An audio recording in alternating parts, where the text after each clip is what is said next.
Welcome to Art is Trauma. This time we did Sherwood Anderson's Winesburg, Ohio. All right, Chris. All right, Chris. What'd you think of this object?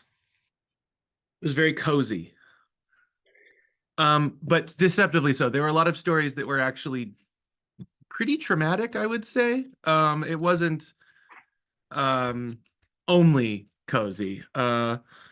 I also thought it was just really well written. I don't know. Just Yeah, a yeah, solidly classic American set of stories, you know? Like it's like, yep, he's a good writer. yeah. I definitely agree with you in a big way. I had a whole bunch of feelings while I read this. Yeah. First, just for the listener, it's basically just a collection of short stories centered around different people in this town of Winesburg, Ohio, which is a nowhere town. Um, And I think it's important because I did my PhD on this a little bit, that it's a short story cycle, that cyclicism plays a crucial part in the metaform, yeah, so the yeah. larger narrative. As in, they're not all like cut off from each other. Different characters like come back and forth into the story, particularly like George Willard, the young reporter who just seems kind of like Sherwood Anderson. Yeah, Uh, he's our handmaiden, not through heaven or hell, but through Ohio. that's a good phrase. Virgil, he's leading us through Ohio. Yeah, Um, and all the stories are basically just these basically just little summaries of different people's lives and just their disappointments and loneliness and little joys and that sort of thing. I know there are people I know who would find this insufferable, um, because of that description. um, it's so pleasant.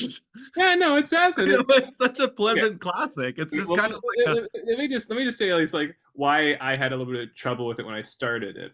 yeah. Um, I was reading it, and I guess because it's out in the country and has this introspective air about it, or whatever.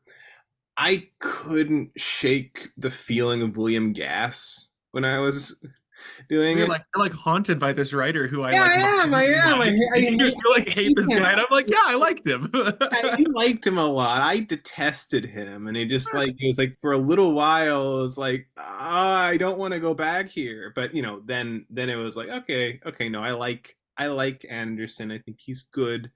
I will also say I got a little bit tired of it towards the end. I was a little bit fatigued. Enough naked women as symbols and people running around in the night. Yeah, There was a little too so like one of my critiques of this as a collect. So like first of all, there's two ways we can critique a thing like this, which is a liminal form. It's in between a short story collection and a novel. There are certain types of techniques that only apply at the larger level that we can critique, and there are ones that only apply to individual stories. I would argue that he was very successful at crafting a collection of individual stories. Most of my criticism is actually at the larger level. Uh, yeah, Too yeah, much repetition of images, relying on sort of stock things to happen, like people running in the night. I guess I got a little like, you can have it in the day. It was just a little too much repetition of very, very random things. yeah. It was there's sort of a thin line between um play, doing variations on a theme and being Mhm. repetitive. And he's sort of straddling that line a lot of the time for me. Yeah, Um, and I wonder if it might be slightly more of a subjective critique. Like I wouldn't be bothered if someone said he succeeded. I just think he pushed it too hard. yeah, like that's basically my feeling of I can't really imagine ever reading this whole thing again like I can other short stories collections. I would say I can definitely imagine rereading, like, oh yeah, like definitely godliness, definitely what are some of the other ones? The Strength of God was pretty good. I really enjoyed The Untold Lie. That was another great one. Like there's Yeah, individual that's ones. good. I actually thought that like buried in this. group of stories was like one of the most disturbing stories I've ever read ever, which was Loneliness. I was like, that was like the most disturbing fucking story for What where he's was like that one about? hallucinating people and like he does Oh, hallucinate the one woman and then everyone leaves him and you're like, wow, that's a horrifying turn, man. That's like way more horrifying than a lot of what else is going on in this collection here. yeah, that one was one that I think at that point I was getting a little sick of Anderson, and I was like, when I got to that one, I was like, okay, this is an exaggeration. I mean, it still works. Like this kid of Enoch Rob or Al Robinson, um, Yeah, it's Enoch, yeah. Enoch, yeah, is like okay, like this character who's like a, this artist who's just like inarticulately inexpressive, Yeah. trying to like convey a certain vision about people around him. But he fails, and he then withdraws into his own world of fantasy, and it's taken away because of this woman that he meets. Like, okay, like that's fine, it's fine, but it just felt it just felt too much. It just felt too much to me. It Um, felt a little chaos god-y because like suddenly you're in like the city, so the setting is different. So it's kind of a stretch away from this collection in a sense. And also it's kind of like reminds me there's a film by Fassbender, the German Fassbender, Rainer Werner Fassbender, where a bunch of people delude themselves into thinking they're artists and they run a sort of crazy artist loft. And I was just reading that picturing that stupid movie.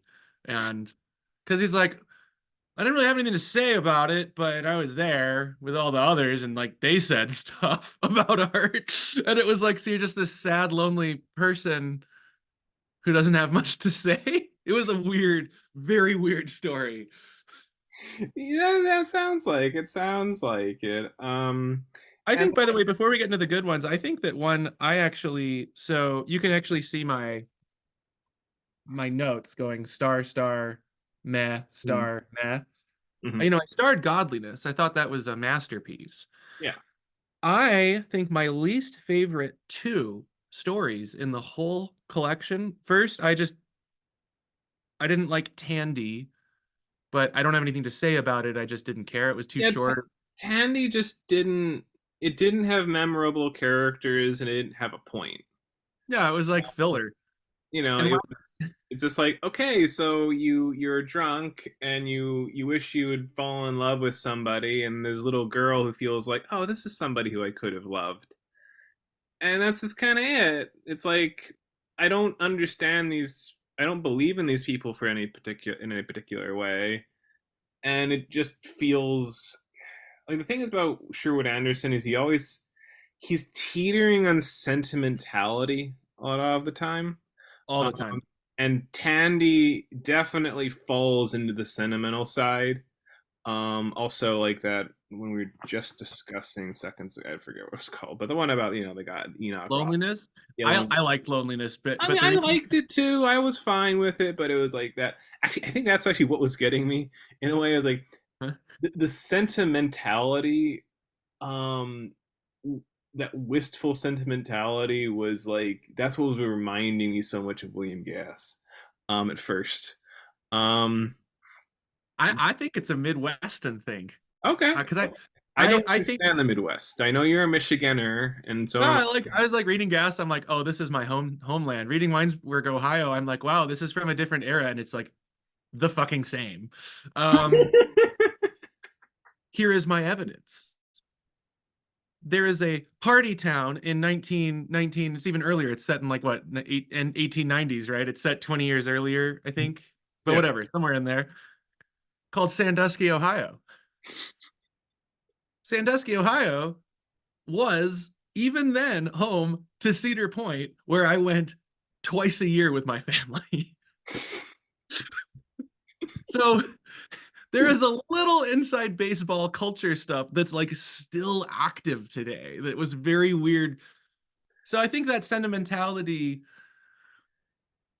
I think it's kind of, I mean, I've seen a lot of Midwest writers, and there's a similar thing. Obviously, not Hemingway, even though he's part of the group, but like he's also better. Yeah, Hemingway is So, more. Yeah, Hemingway, he talks about the Michigan wilderness and all that, and hmm. just like breaking with your girl up with your girlfriend after going boating. Um, you Hey know. man, yeah, yeah, partner, get some Hoosiers up in here, yeah. But but it doesn't have that local imprint nearly as heavily with him. There's like a Midwest, like, so we call it lake art, where so like you go to Lake Michigan and you got like driftwood or carvings of moose, and like it's all terrible, but like there's a little of that in like Ohio's version of that in Sherwood Anderson, of like, ah, yes, America, but it's like it's this very specific regionalism that he wouldn't recognize, I don't think, because reading about his life, he was just sort of from around, he went to New York, but like he was from the area. Yeah, yeah, So, which I think, obviously it doesn't bother me because it's just home for me, but I respect anyone who's bothered by it, in the same sense that when I read a novel and I go, this is too French, it bothers me. Like, this is too Parisian. Sometimes with Colette, I'm reading her and I go, oh Jesus, like this is so French. I can smell the cigarettes. It's like coming off the text. Uh, so I, I think we're gonna have very different, even though we're from the same country, we're from different regions of the country. And I think this is one area where it shows up in a very interesting, subtle way. yeah. Yeah, for me, what was the other one that you also disliked? Um, I'm willing to reread it. I thought The Strength of God was the only one that was just a cliche. Yeah, actually, I was just sort of saying that because I remembered it clearly when I saw the title. Um, Because it's sort of just Hunchback of Notre Dame, sort of like, like the man of God lusting after the person, and then they make some sort of, the image at the end was really nice to break him of that, I but I was just sort think, of like bored. yeah, I'm just gonna retract my saying. I literally like flipping through pages, like, oh, I remember what happened in that one. Um, that one was just like fine. It wasn't a big deal in my book, and it was. Let's see, what do I want to say about it? At least sort of things kind of happened, and I appreciated that. It was different than the other Yeah. stories, which made it stand out to me mentally. Um, By that we mean that there was more of a traditional plot. yeah, it's like, Like, oh yeah, a lot like, of these like stories are sort of early modernist character portraits where they reach a eureka moment, but it's not really like a lot happens. yeah. So That that's when a that. lot happened. Yeah. So that one, I just want to say like that's part of the reason why I said that. Yeah. Um, yeah, I'm doubting my own taste. Like I have to think a little more when I say things. But anyway, all right. So what was so okay? So let's get to a good one. What was one that you Okay. really? Sophistication. Hmm. I thought it was, first of all, he talked, and probably because it was climactic, he talked with a little bit more of the air of profundity, and it worked. He said sweeping statements about youth and growing up that he had not been saying as much, or at least not as forcefully, that at that point worked really well. Let me give an example. Um, this story is the penultimate story of George Willard, who is about to leave the town. Hmm. Uh, and he has a fun night with a girl. This again, it's not a giant happening story. It's just really well written. um, so this is what happens. So like a person turns 18 and they move into the era of sophistication, which is no longer the right word, but it's okay. So he Yeah. goes, ghosts of old things creep into his consciousness. The voices outside of himself whisper a message concerning the limitations of life. And he goes on with a long description and goes, thus the sadness of sophistication has come to the boy. And it's like, he hasn't really been talking like that since the opening. Yeah. And I just thought it was really good to just finally, I don't want to say man up, but like to get a little bit more like classic-y in the diction instead of sentimental, to get a little like thus spoke me. Yeah, yeah, I needed that forcefulness from him that I was lacking. yeah, and also, well, I just enjoyed the point that was being made there, of which is, I think, something you and I can both relate to. Is that it's like, yeah, like, hey, we have this feeling of like looking forward to the future all throughout, like going to school and grad school, and then there's a certain point of like, all right, but I'm aware of my mortality. I'm aware of like life slipping away. Like I have to make sure things happen. Things are done now. um so like that's something I related to, and I enjoyed seeing that with George Willard. I didn't have it at 18. Yeah, I didn't have it at 18 either, He's but way ahead of me existentially. yeah, yeah, we had to we were about a decade late, I guess it's Decade later. because Definitely. we had advanced education to do, so much Yeah. more learning. Well, and um then and that was when I don't think it's about age so much as when the path runs out. yeah. So like you put an ordering in your life, like school in a certain sense for me. Okay, and then you can defer existential awareness until after a point of finishing. And for me, it was a deluding point of like, oh, well, because I'm doing on this school, I'll know what to do when I get there, even if I don't now. And then I got there and it was the same. But it was just the existential crisis then couldn't be delayed.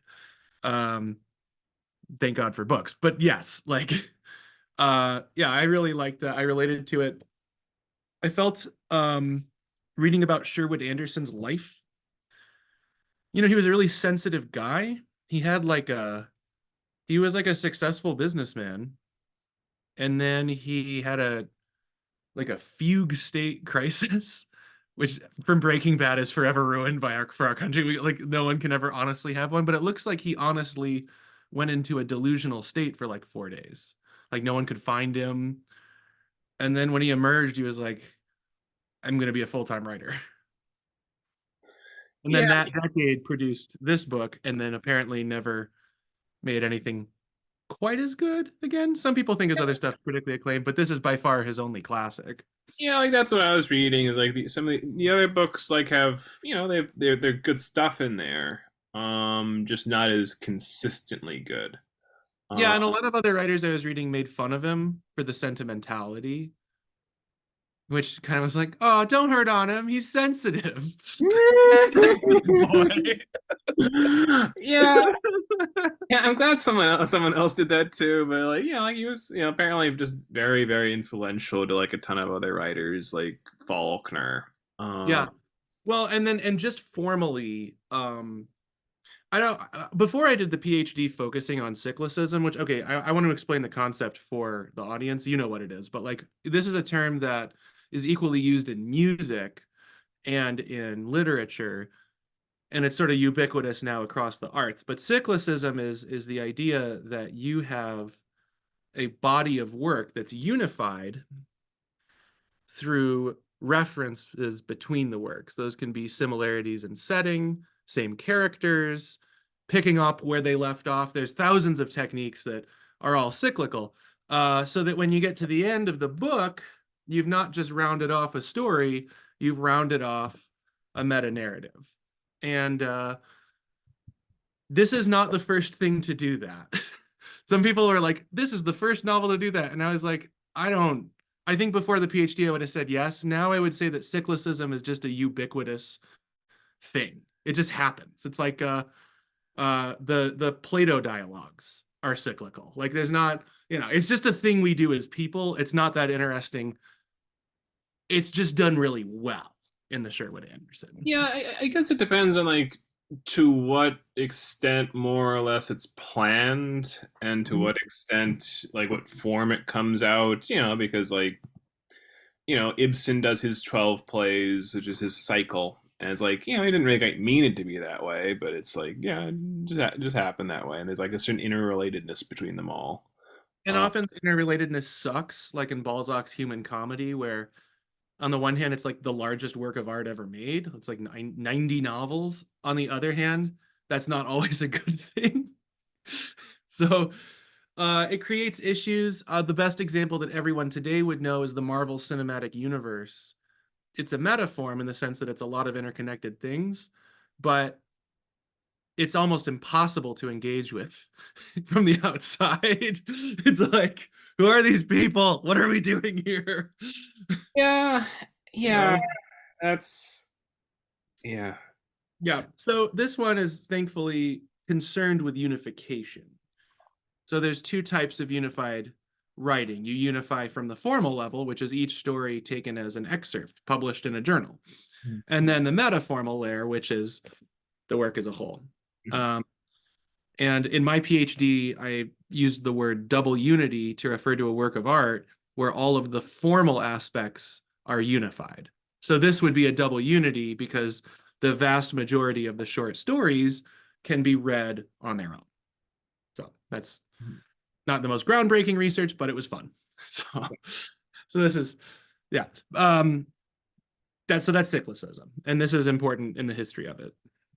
Yeah, like one thing that's like he does a couple of these sorts of statements about like what is sort of the overall theme or Yeah, approach he has, and like you get that with the Book of Grotesque, which is sort of the prefatory story, where it's about a writer who writes about people and how they get people get ideas. There's some sort of truth that they're latching on to, but because they sort of make that the central focus of their life, it distorts them and makes it false.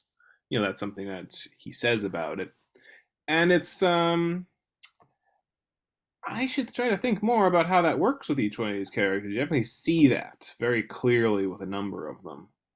I think his strength is in characters. George Willard. Yeah, actually, on the character George Willer, like, what's your feeling about that guy? um, I think that he, on the one hand, he's sort of an everyman. On the other hand, he's like kind of a philosopher, and on the other hand, he's kind of a writer. Like, because he's there taking the notes from everyone, and at every moment he shows up, he pulls back. You know, I think it's a part of his character arc that so much of his life is about depiction and not activity. Yeah, but The I guess paradox is he's like always there. like as a human being, do you feel like he's well sculpted? As a character, does he come off the page for you? Weird, actually, no. I mean, the Reverend does, everyone else does. He's sort of an everyman. Yeah, that was my kind of feeling about him too. Of Doesn't like, really bother me because he's Virgil leading us through Ohio. But like, I don't know, does it bother you that he's kind of empty in that way, whereas everyone else is so full? I mean, he basically just strikes me as like youth. Like the youthful person trying to figure out the world, and that's kind of it. Like every other character, even in the more horror stories, still feels like, yeah, but this is a human being who has like their own warps and edges, that I can like get behind. Yeah, I mean, I especially loved that with Wing. Early 19th or 19th century American names are fucking hilarious. I loved it with Wing Biddlebaum. Yeah, That was the ends. That was too really, much. yeah. That name is too much for me, but yeah, I'm on board with it. I'm on board with it. Yeah, I mean, Wing Biddlebomb, like this teacher who's like always using his hands, like it's the name of Wing because it's always doing things with them. Um, And he's like imparting the knowledge on the students, and he's falsely accused of like molestation, which was like, wow, that was dark. That was also kind of dark. yeah, by like the dim-witted boy who like had who was confused, who had like obscene thoughts about him and then reported them as factual later. Which Um, I was a little concerned in my brain as to what the hell he meant by that. But like it worked in the story. It's fine. Like I was like, yeah, he was just stupid. You're like, what? What? It must have been. I'm wondering if it wasn't that he was stupid, it was that he was handicapped. Yeah, I think he was probably just kind of. mentally That's what challenged. I'm imagining. Like he was, some kind of, something they didn't know about back then, like Autism, Down syndrome, something like that. Yeah. whatever. It's That's like, the only way that story makes sense. yeah, and well, it's weird, but yeah. So I found, and actually, I feel like this is almost like a good representation in my mind of George Willard too, because like George Willard's introduced as like sort of friends with Wing Biddlebaum, um, Yeah. and like it's like in that story, it's like George Willard is there, he's sort of furniture to the scene and like the relationship between the two of them, but it just feels like, yeah, youth interacting with this former teacher who's telling him something about life. Like it had that, just sentimental quality, which was still interesting, still good.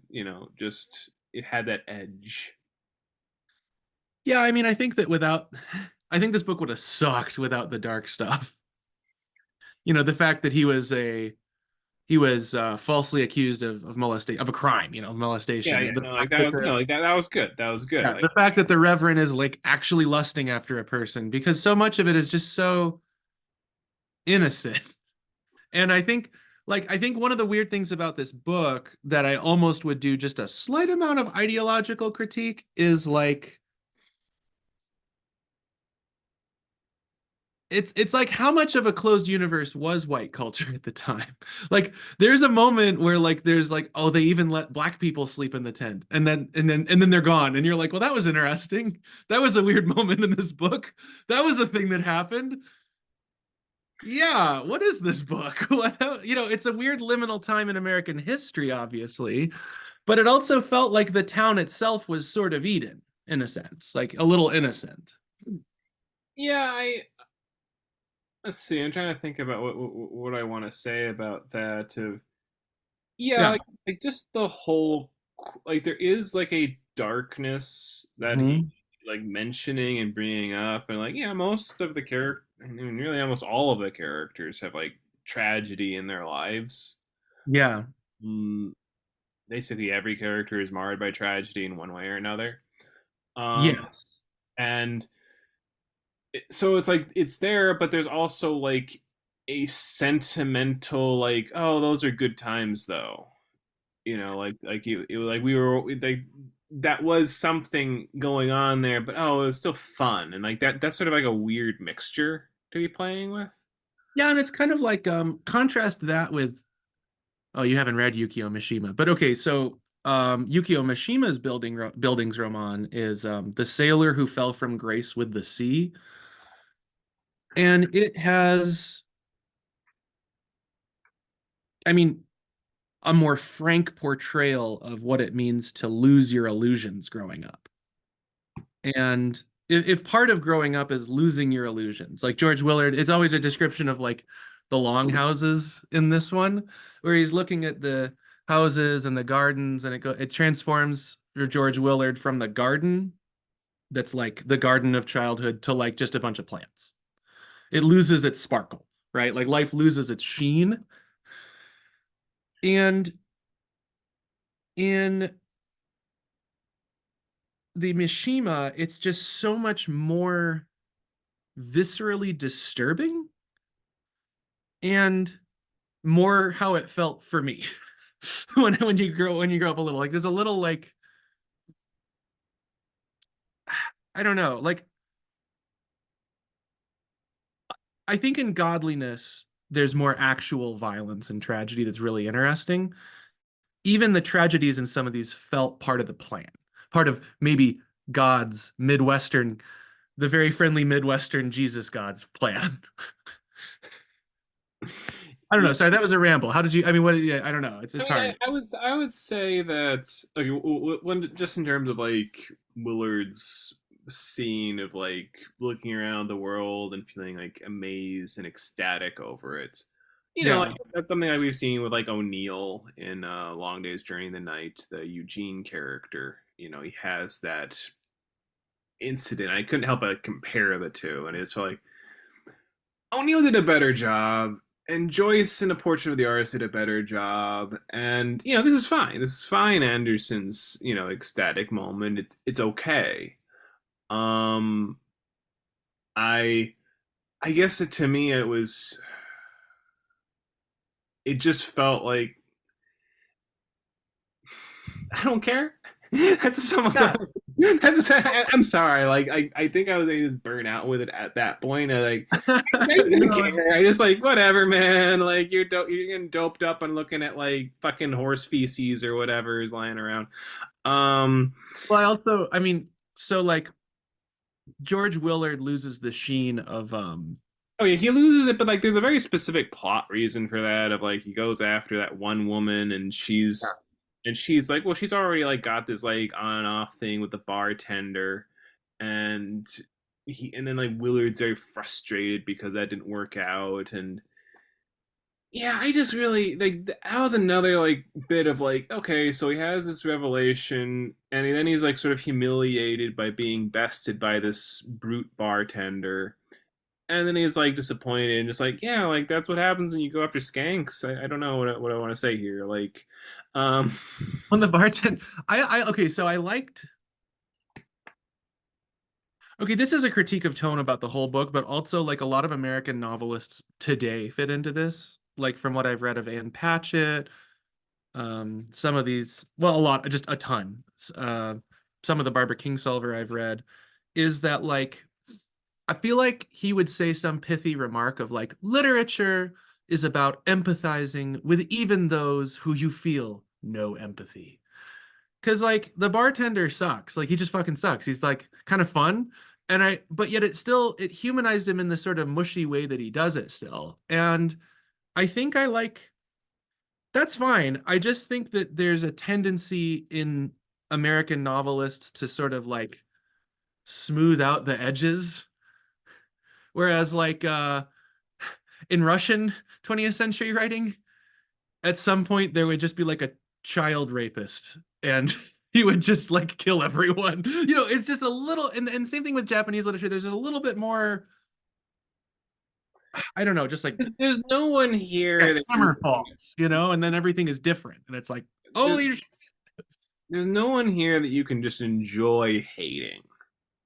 that's exactly it. Even like because all the women, he's not as good at writing women as he is men. Obviously, women are kind of like in the night or naked, except for the teacher, he did well. But like a lot of the women, you're like they kind of can just be transformed into other women.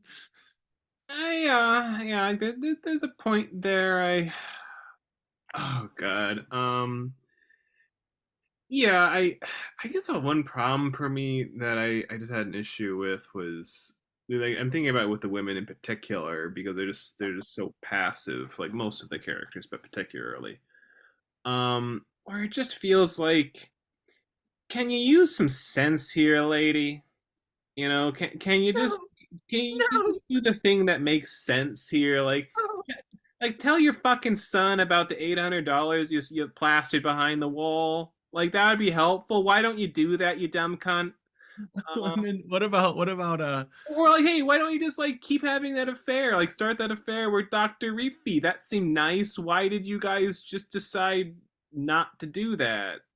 Like there was no reason. That was so stupid. every time a woman in this book wound up in an embrace, she ran away.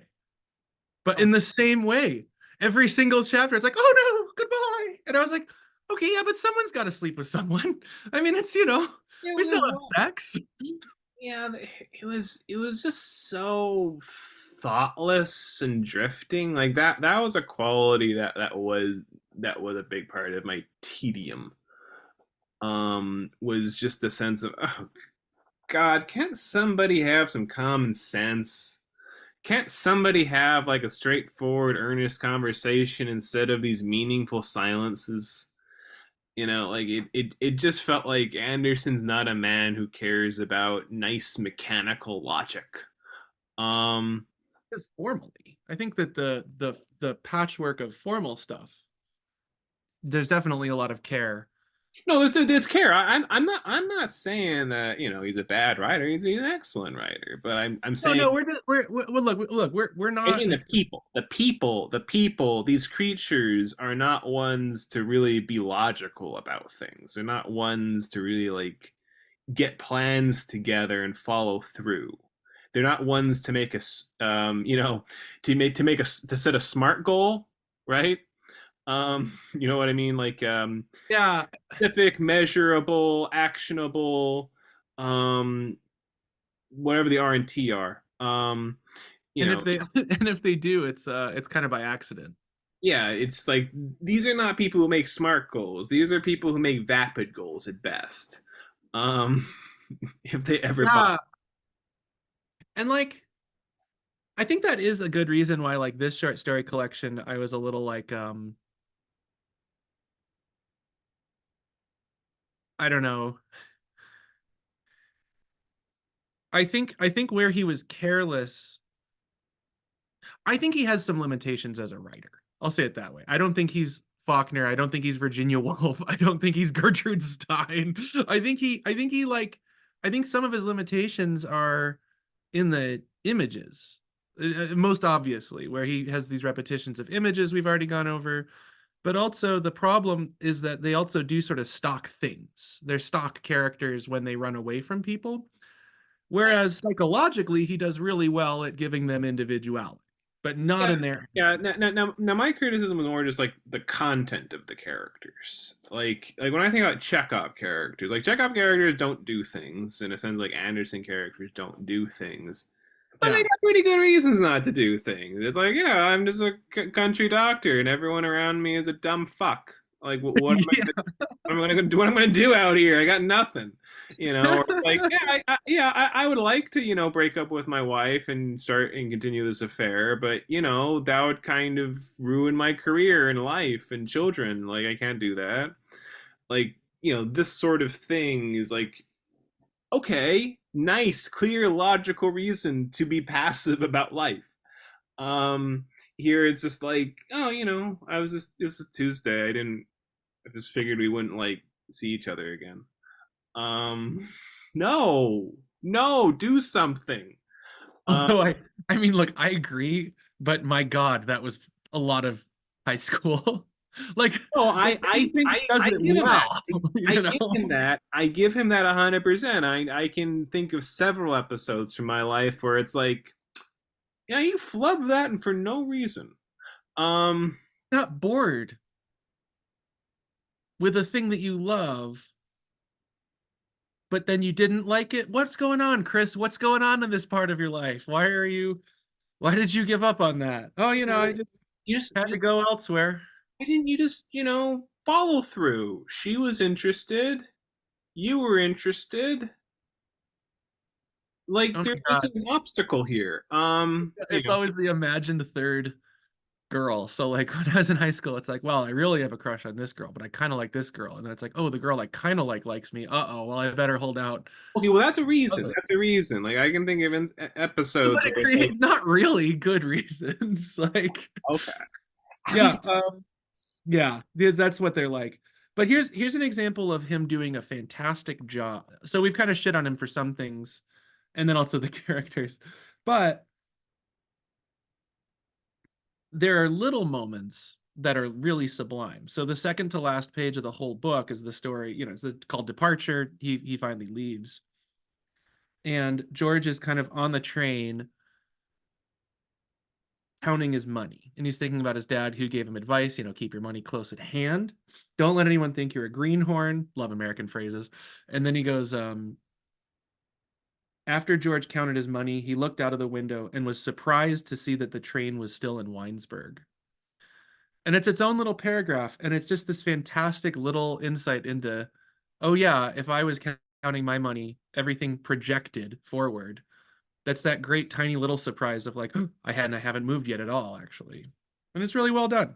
It's just, and there's little moments like that throughout the whole book. That's the best of the book is the little things everywhere. yeah, yeah. And there's also like just, I mean, yeah, but like so even like attacking dear Sherwood for a little while. But like Yeah. let's like talk about like when we both of us were enthusiastic about, and that was godliness. Yeah, let's do it. Yeah, because like that one's just like it's about this, Jesse, who's inherits this very large farm and becomes a local magnate, as a farmer. And just like his disappointment with having a daughter, his interaction with his grandson, and then like his continual attempt to like have a spiritual event. Like that's what it's about. And like it was just excellent. It was excellent. Yeah, and he's sort of like so like one way you could phrase it is instead of processing limitation of station, he throws himself into the infinite. No, I'm not just some guy who owns some land in a place. I'm the spiritual warrior for God, carving into the land. And it's Ohio. It's not like you're carving anything into Ohio. And he has these like images of himself being like it's like challenging Goliath, like all of the Pharisees or not, not Pharisees, Philistines, around him as Yeah, an enemy tribe. yeah, Um, all the other just random people we know are like the Philistines, and you're like, yeah, sort of, but like, so are you. I yeah, well, mean, that's the great irony in the story is like he keeps wanting to have this like religious experience, and yeah, he eventually like wants to sacrifice a goat, as one does, to invoke God, and he's doing no, a lamb, and he's yeah. doing it with his grandson, who's and his grandson's like, oh, what the hell's going on here, old man? I'm getting out of here. He's running away with the lamb, and he eventually like takes a sling and like hits him over the head, and the grandson name is David. So David, and it was a great elision between two Bible stories because it was David and Goliath, but it was also Abraham and Isaac. yeah, You yeah. know, I just read Um, with Friend Fear and Trembling this week, so it's like I read that story and I was like, hey, I know this. And like it actually reminded me a lot of this story was more real, like it was more traumatic in a sense that there wasn't that fluffy padding of Ohio. I don't know. It was more like it's his religious conversion and deconversion is kind of scary. I mean, he's a scary guy. Yeah, he's the most different character of the bunch, Yeah. by a significant margin, as in like he has a very specific like vision he wants to enact, and he's actually competent at doing things, which everyone else is just sort of a fuck up, it feels like, to one extent or another. Like, I mean, one or two other people I like better, like the telegram operator from like Respectability. Oh yeah. But like, in general, people are just kind of losers. Like George Willard's dad, who's just a Democrat in a hard Republican state. Um, and who's, like just like running a failing hotel. It's like sad for Mr. Willard, but that's all you gotta say about it. Sorry. Okay. I agree, but also like we're not that heartless. Like, yeah, like it just gets tedious as it goes on. Like you can have a bunch of fuck ups and it'd be pretty fun. But that is, I think, when you referenced it, it was the thing that made the second half more of a slog, is like that sort of soupiness. I mean, it's funny where this is another time this I want to use the word soupiness. That happened also with in the heart of the country. I think there is sort of a cultural thing here also about I don't know, like small town. It's got corner store. I remember we just go to the corner store and you go home and it's soupy. There's not a lot of hard lines in the country. And I think that outside of the Midwest, everyone associates this with the South, Huh. right? That sort of like, well, today's warm today, warm yesterday, warmer today. It's the Family Guy thing, but you know, I just remember like in one of the Faulkner novels, it was Light in August, yeah, and it was like at the beginning of the book, and there's like these two guys just sort of sitting there and just talking about how it's like, well, this is the third time that Bill went up to John about the tractor that he wanted to sell, and they hadn't said anything about it that time. And he was coming around to like selling it. It's like, what is this? What is this? Like, what is this non-action known as that you call existence? Um, I think that's sort of because I mean we're both like okay, like Okemos was sort of in between. It was the faculty brat town, so it was a town of 20,000 people total, but it was connected to East Lansing, a town of 50,000. It's part of the greater Lansing area of 200,000 people. Like it wasn't the same thing as this in the sense, but also, moving to Maryland and then a bigger city like Salt Lake City, it's like, yeah, we're city folk at the end of the day. Like I have the Midwestern roots, but you know, okay, you want to start a business. Okay, let's just go do it. I don't know. Just like go take out a loan. Go go get the thing going, you know? I've always identified with suburbia more or less. That's just where I've grown up. Where most of Yeah. my but say, there's a city, there's a place where things happen. It's not just wasting death. Um, but Yeah. By the way, in this story, Godliness, there's a great thing that he says this. The farmer by the stove is brother to the men of the cities, and if you listen, you will find him talking as glibly and as senselessly as the best city man of us all. It's a good quote. no, I liked like that was a surprising that was like an unusual thing for Anderson to do. Like to actually talk about like I know broader sociological trends and how it's like, yeah, like, well, because of, newspapers and the introduction of this kind of mass media, there's this different culture that's like fundamentally changed, the country. Yeah. It's interesting. That's an interesting development, and nothing's really done with it. It's almost irrelevant to the story, frankly. Um, Yeah, but it's like instead of cries and whispers of wars, it's cries and whispers of industrialism. it's like, okay, like whatever. Like I don't. That's nice. That's nice, Sherwood, but it's not really what you're about. Like that belongs in a Steinbeck novel. Like Steinbeck would definitely talk about that. But I don't know, Anderson. Like you don't really, not really about that. Do you, Um, do you think he is like at his core sort of a lost era sentimentalist type of guy? uh, would I say that? I mean, I don't. The problem with like the lost, we're talking about the lost generation, right? Oh, I just mean like Oh, just like sense of reflect. nostalgia, like his version of a country is embedded in its nostalgia. Yeah, yeah, I would definitely say that nostalgia is what this story is almost suffocating in. Um, it's now it's not false. It's not like lying about it. It's like no, like some of these people are pretty nasty, and like yeah, like some of the things that happened back then were pretty mean, and like there was no pretense, but like No, there but is. we're talking on the deeper level of like like a type of person, like a very deep I feeling feel of like he misses this time in his life.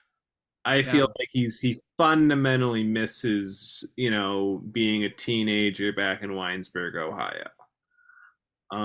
He misses that milieu. Man, do I not miss being a teenager in Okemos, Michigan? Sorry, it's like one of those things. I'm like, yeah, that's where we're No, getting. I mean the thing is like when I think about being a teenager, like in high school, I just feel like how did I tolerate all of that boredom? I would have shot myself if I had to go back. Like it was insufferable how boring it It's all was. it's an incredibly boring time. And I it's like, mean, it's depressing too. Like I remember we'd sneak out Friday nights, and then there was one weekend when my friend was out of town, and like crushing. Like, so I can't do anything this night? This one night of my life, I cannot do anything? It's a horrifying feeling. Someone cancels a sleepover. My God, it's the end of the entire world. yeah, yeah. For me, I didn't have as much of a social life as you in school, Okay. but just the feeling of like all of this bullshit of having to do for classes and just like worksheets and whatever, and it's just like it's all just so inefficient versus like how I learned when I was in college or graduate school. It's like this is garbage. This is nonstop garbage. Like one of my favorite like Watching movies, I remember it was like, oh, we're gonna watch the movie today because I don't know, maybe like we just watch it. It's like we're in biology class, so we're gonna watch, I don't know, dinosaur because it's got animals in it, and you're like, what? Not even related. yeah, I forgot about that aspect. I mean, I actually remember my favorite memories from high school was like it was like after the AP exams my senior year, I just stopped doing all work for my classes. Yep. Um, and I was just like, hey, like you're not sending another transcript. I'm done here. Thank you very much. And it was nice to get like my quarterly report in and being like, hey, I look at all these E's. My school didn't have F's, we had E's because I don't know, not to hurt your feelings. Um, I don't know. I always thought like it's like worse. yeah. So it's Like just because you get the F, and then in my brain, because this is the experience of that. The alphabet obviously goes A B C D E F, but in my brain it goes A B C D F E all the way down here at the bottom. You did horrible because it's so much like null and void feeling. It's like you weren't even a part of it. not funny. That's a good point. Yeah, there is something more insulting about E. Yeah, I mean that's sort of like this is off topic, but I actually find it really funny. So you can't say on YouTube, I don't know, we've gotten so weird about this, like you killed someone, and you can't say like they killed themselves. It's like it'll be demonetized or whatever. So instead, now people say unalived, which is infinitely more threatening. Like, oh yeah, they had to unalive him. I'm like, that's like, gonna make him an offer he can't refuse instead of just he died. Like. Okay, after that technical difficulty, what was your biggest problem with this book, So Chris? we're kind of, we were talking about high school and nostalgia and the way he talks about nostalgia. Um, One of the positives I felt about this book was the formal construction and the interrelatedness of the stories. But personally, at this point in my life, I just want something crazier. I don't know. Like I want something that's a little more experimental. I want something that really is pushing it. So for this being, I would almost call it cozy modernism, where you're getting into the characters and it's cozy. And I did enjoy that. I mean, last night I was sipping some tea, you know, I was right there. I was like, oh, this is so cozy. And I loved that. But then I went, what am I doing? What is art here? What is this art where I'm sitting? I'm like, I am doing this in the way that someone watches a Hallmark movie. Whereas I don't know, like a lot of the stuff we've read, it shakes you, it holds you, and it shakes you. And even the stuff that's not always the highest quality, it's trying to push history forward, do something different, like move the gears of art. And I felt that his nostalgia for the place just is sort of that last step for this going from a 9 out of 10 to a 10 out of 10, where it really is historically something. I mean, I would say, for the time it was probably still relatively like fresh. Yeah. With like the whole approach. My Yep. problem is like it just wasn't for all of the like sort of shocking things in the book that we've already mentioned, like, respectability has a particular like shocking bit. Yeah. it's like it's still like it doesn't have enough sharp edges emotionally. Mhm. Like I didn't really. I mean, fundamentally, I didn't give a shit about anybody. Like No, let's just put it that way. I did not care like about the fate of anybody. They could all die, and it wouldn't mean a thing to me. I cared about what's his name's mom, George's mom near the end. I was Yeah, like, yeah, I got her. Like she got a little older with the dog. I cared about her more. She was the only woman character who had, there's more there. But I think it's not only a gender issue. It's like, yeah, it's like you could die. Yeah, I agree. But I wonder if that even worse is who cares about the town? yeah. It's it's like okay, like everybody's lonely here. Whatever. Like this is the thing. Like I like Chekhov so much more in the sense because he deals with like these small towns like this. Um, Yeah. he's got them, but the thing is he hates them. You know, he's maybe dimly sympathetic with them, but he hates them. He thinks they're fucking awful. Like abolish these things, and and it's just like dear Anderson is like, yeah, everybody was miserable, but wasn't it nice? Sort of like that. That's just how I kind of feel about it. He's too sympathetic with them. Ultimately, there's no teeth to it. Like There's same. no teeth to it. And at the end, there was a moment of missed opportunity. There's a lot of moments of missed opportunity for this teeth thing, but the ending. So it's like everything in this story happens through a snow globe. Like it's a story that you're viewing with this sort of glowiness to it, right? And this is true even in the last story, Departure, where the train operator makes a really devastating point. He's like, I've seen George's like fucking everywhere. Like he basically says George is not original. Like everyone, all these towns have their George leaving. And it was a good quote, but like if you think about it, that's really brutal. Like that could have been a little more as a hammer drop or something. I don't know. Yeah, That would have been a moment. yeah, like that would have been.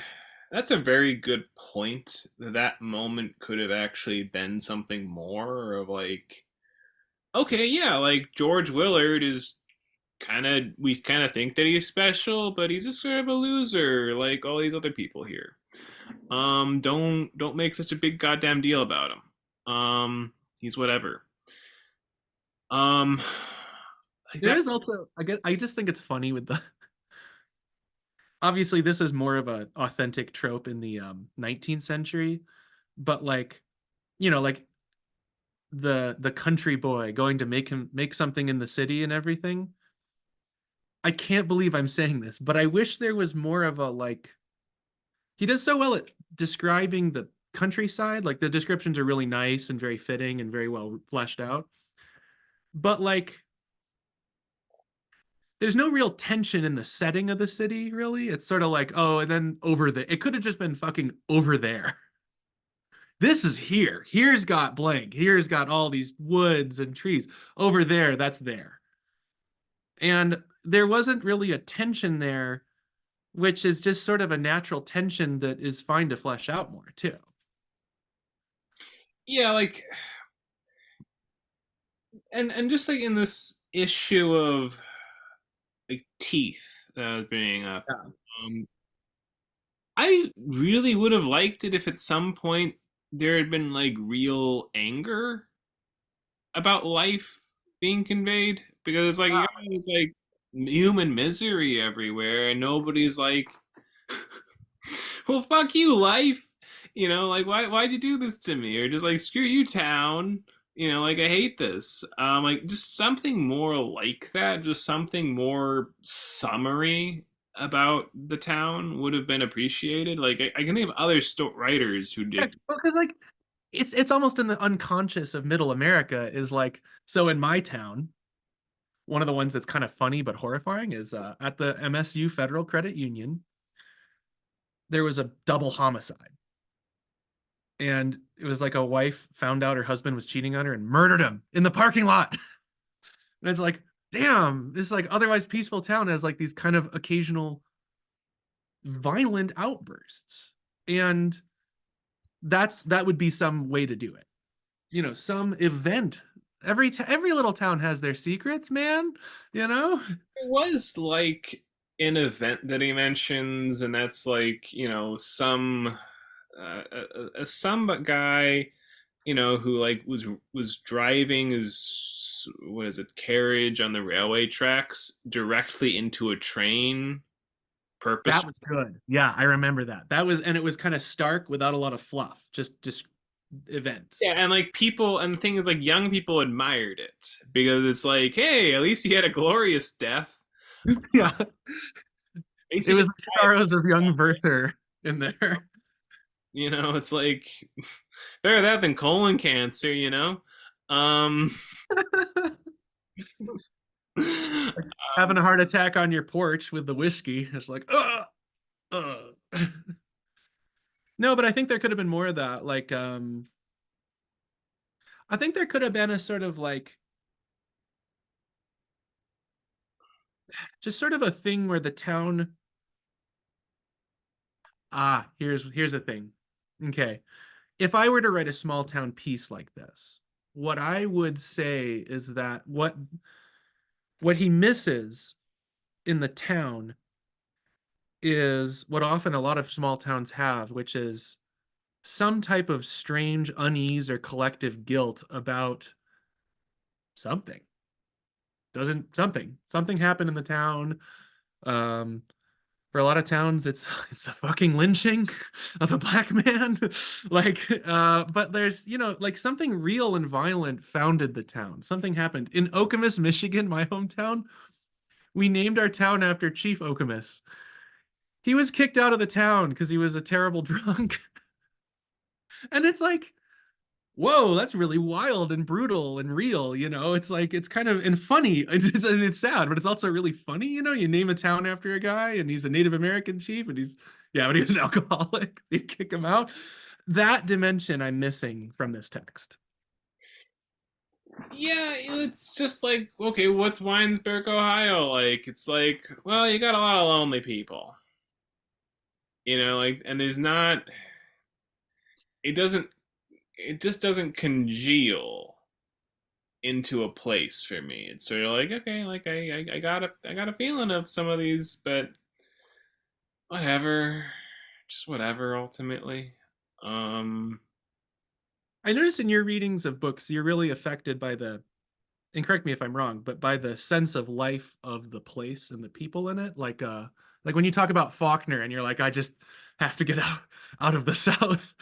yeah, yeah, like I really, I mean, that's like my issue with it is, in a sense, like it's not, it's just too complacent feeling with it. Like one thing I didn't like, one thing that was like frustrating to me was like this story about Ray Pearson. I forget what it was called. It was The Untold Lie. And it was like, hey, like my friend's thinking about getting married to a girl, and he's sort of a young, lively guy. Um, and maybe I should tell him that marriage sucks.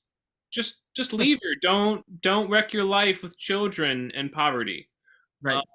like I wanted to be a sailor, and then he just doesn't tell him, and it's like it just feels like that. Just feels very like, okay, you realize that your life sucks. You realize that you're suffocated by this, and then you like don't do anything about it. And then I guess you kind of lie to your, my life's not so bad. Um, I find that frustrating. I find that disappointing. You find it sort of blazing saddlesy. You Uh, know, do you know the quote I'm gonna say? yeah, yeah, as in like, All to the earth, morons. yeah, it's Uh, at least with other, at least with someone else, like who's like one like John the Updike. Weavers. Think of the Weavers. You know, Well, the Weavers are stupid, right? They're just peasants, but they're the Weavers, the play. They're given all this like agency and humanity and like action. Goddamn, you know, like they're going. yeah, it's like they're victims of circumstance, the Weavers in Hauptmann's play. But Yeah, it's like there's good reasons why they're victims. It's like they're living in dire, suffocating poverty. Um, yeah, yeah. it's That's a like great play. help it, you know?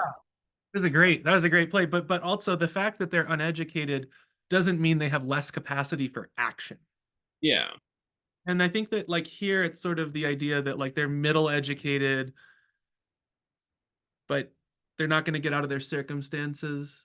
yeah. That's actually, now that I think about it, it does feel just.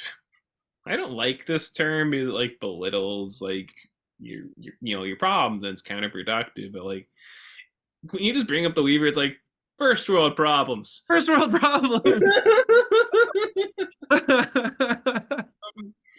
That would be my boss, Calvin, at the store would be there's also because he's Cherokee, he'd say like white people problems, but he would also go first world problem. He would definitely with this one, he'd be like, is anything gonna happen?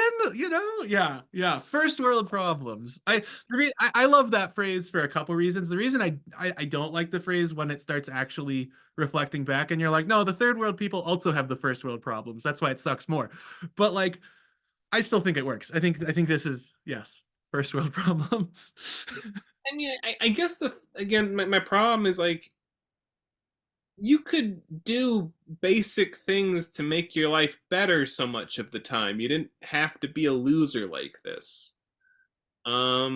You just sort of you just kind of, and then like there's just so many things that are like I just you could just give your the money to your son, or you could just start that affair. That looks pretty good to me, or whatever. It instead of just nothing. Um, Yeah. Well, I think that's the type of so I think there's two types of critiques, you know, you make about a book. There's ones where it's like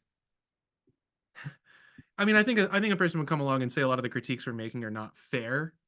You know, they're just kind of our personal views on life instead of the objective criteria of a book. Um, like for example, if a student wrote this, I'd be like, "Damn, son, you're a great writer." You know, I think that this is more like our personal. You know, like okay, like when I read Balzac, part of the reason why I love him is because of the activity. yeah, You know, I love the activity, and that's sort of the art that I want to write. Even if it's a character picture, it's amazing how much motion there is. And I've noticed that about a lot of the plays we've read too, how motion is important. And I think it's sort of a bias I have that preference, God, not a bias, a preference I have, you know, that does make me nervous about Proust, for example, where it's like, well, I like a life of activity.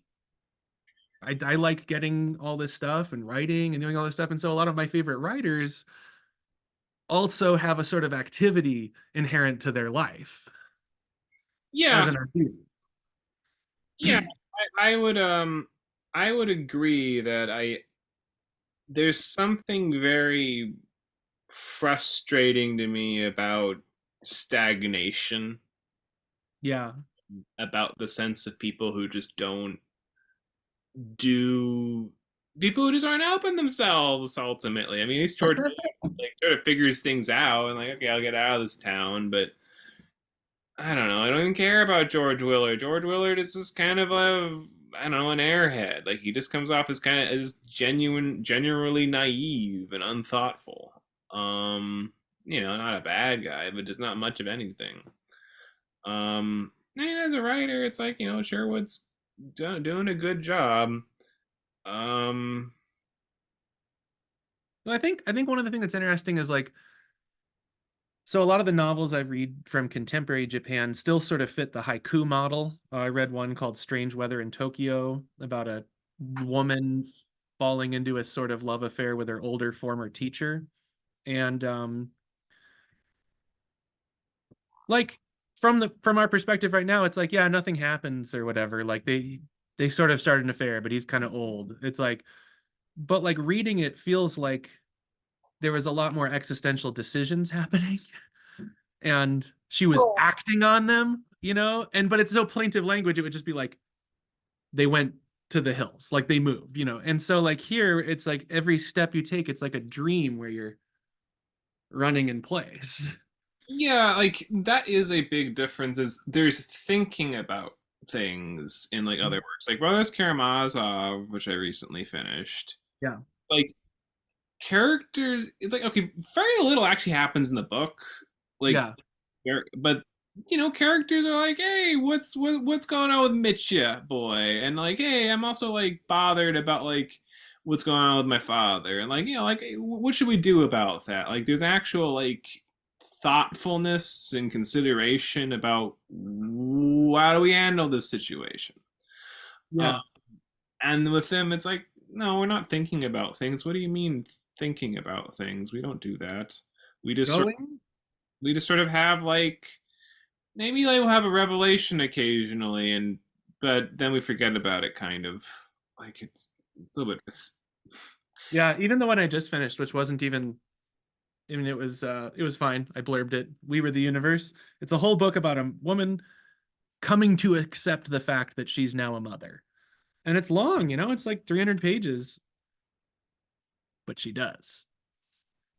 And even if she didn't, she probably would have murdered her. It would have been some crazy thing that happened, And so like I think that like that's a value that we're talking about that transcends literature, it goes more to other, I would say it affects art as a whole. Like I like music that also has a plot, is teleological in a sense, like we're going somewhere. And I think this might be one of the few writers we've read where I really enjoyed the book. I thought it was worthy of it being a classic, and B, I'm good. I don't need to read anything else by him. Yeah, yeah, Like he's fine. that is something that like even with like most writers that I dislike, like Wolf or Yeah. Fall, but I still respect, and I respect Anderson. Yeah, but you read a ton of Faulkner. Yeah, but that's the thing is like I Yeah. feel like this aching desire to read more of them to like get Yeah, more. you read a lot of Wolf. Yeah, you went through the journey on both of those writers. It's just like yeah, like it's like Anderson. I'm just like I'm good, buddy. I'm good. You had your say, and I've heard it. Um, Do you think? Okay, so last thought here. So I'm reading, just like maybe a last topic. I'm reading Helena Chickso's Three Steps on the Ladder of Writing, where it's her book on what she thinks makes great writing. And so her favorite writers are like Clarice Lispector and Kafka, and a couple others from Europe. I don't know. She's French. But with Kafka, it's like okay, and then she also has some Borges and some other people she likes in there who are just all great, better than different level of writing. I wonder if one of the steps on the ladder of great writing is a certain amount of, how do I put it, like hiding or secrecy. Like when I read Winesburg, Ohio, I feel that I know everything. Like I don't need to read any more Sherwood Anderson because I feel like I know him enough already.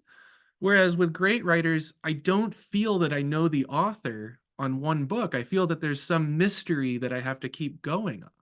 well, I would just put that as how rich is the author's personality, and Like, can it be encompassed in one yeah, snapshot? yeah, and it's like so I would just say like someone like Faulkner or Wolf, it's like yeah, like I dislike them, but like they always have something different up their sleeve. They're always like doing other things in their works, and you're getting like, oh, they have value react to this or that. Like I didn't know that. Great. With Anderson, it just feels like, yeah, you got a developed sense of self there, buddy, and you're good with this one little corner of reality. You're a good writer. It's mean, but like we're talking at like No, the he's best, a great you he's know. Like if this was like came out this year, I would put it on a Critics' Choice list, of course. But it's not, like Yeah, it's not but gonna be. like one thing that's funny about this is like the first Sherwood Anderson I ever read was called The Triumph of the Egg, which is like this, like 10-page story. And I was just disappointed reading this, like, oh, that story was better. Like it was much better actually than all this.